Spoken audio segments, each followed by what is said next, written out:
In this video, I'm going to be showing you how to verify your age on Roblox, so be sure to watch this video until the very end to prevent any mistakes in the process. You're going to begin by clicking on Settings, and then you can scroll down and click on Age Verification. Now, as you can see, I have actually already verified my age, but I will go through the process on how you do so.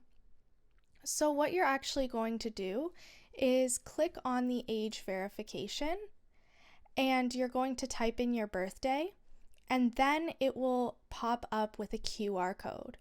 With this QR code, you're going to actually scan it on your phone, and it will prompt you to scan your ID that has your age that you put in here on it.